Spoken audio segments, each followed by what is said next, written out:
I seem kind of shy. I don't know why I'm not really shy. You're not really shy? No, but like but for some reason I've taken on this thing where when people say something like something nice, I'm like, ugh. Eso fue solo el comienzo de mi primera entrevista con Emma Stone en el 2010 para el estreno de ECA.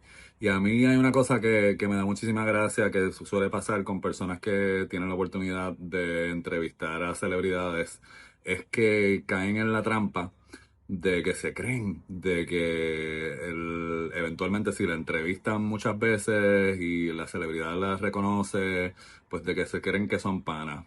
Yo he podido identificarlo de afuera, pero a mí, precisamente de la forma que empezó las varias veces que yo he tenido la oportunidad de entrevistar a Emma Stone, yo peco de eso. Hay una familiaridad con ella precisamente porque en esta entrevista del rewatch de película que le voy a estar demostrando, hay claves de una informalidad. Precisamente antes de sentarnos a hacer la entrevista, los dos habíamos estado en una fiesta para el estreno de Burlesque, la película de Christina Aguilera y Cher, el musical, y los dos estábamos así como que al lado de la barra, viendo el revolú y o sea, todas estas cosas extrovertidas, y como que hicimos contacto y nos echamos a reír porque los dos estábamos súper incómodos. Y eso me llevó a hacerle la primera pregunta que yo le hago, si ella es tímida, aunque ella evidentemente no se consideraba tímida.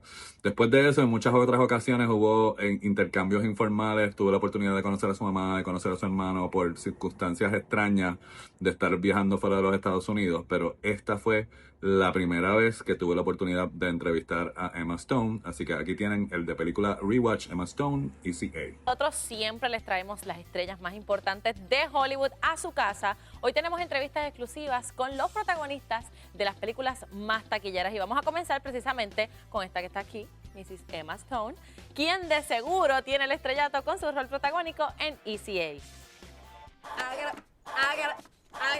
I got a pocket, got a pocket, I got a pocket full of sunshine. I got a love and I know that it's all mine, no.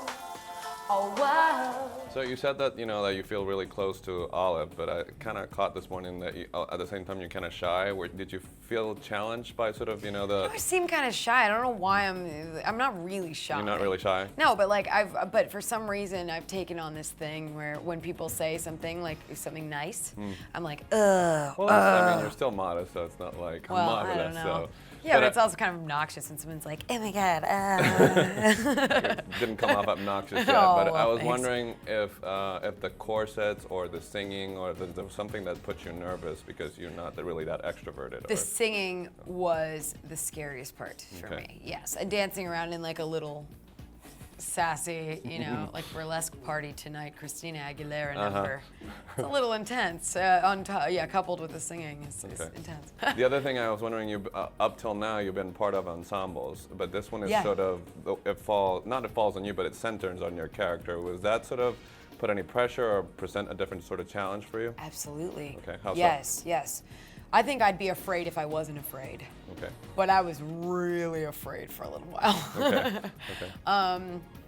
But it just showed me how important work ethic is and how you need to stay focused because you are there all day, every day. And if you don't sleep and if you don't buckle down and know what you're doing the next day and know where your headspace is in order to get through that day, that's what was different. Is usually on most movies you sit in your trailer for a couple hours and then you go to set and then you hang out and then you can kind of focus throughout the day. Whereas this was just from beginning to all end. the way through. Go.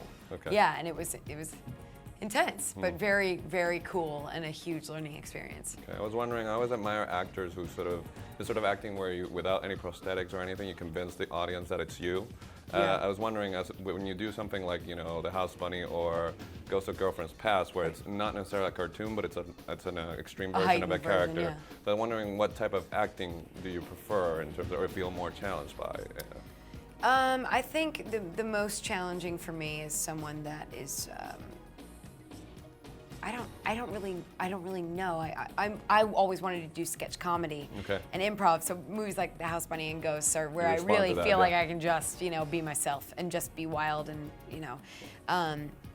But like this next movie I'm doing is probably the biggest challenge I've had to date in terms of really having to. This is the first time I've ever had to research a time period and an accent and, you know, it changed my body type, and you know, it's I think really these Wow. these strange things that I haven't had to do before, and so it's very exciting. But it's the help is probably the most challenging.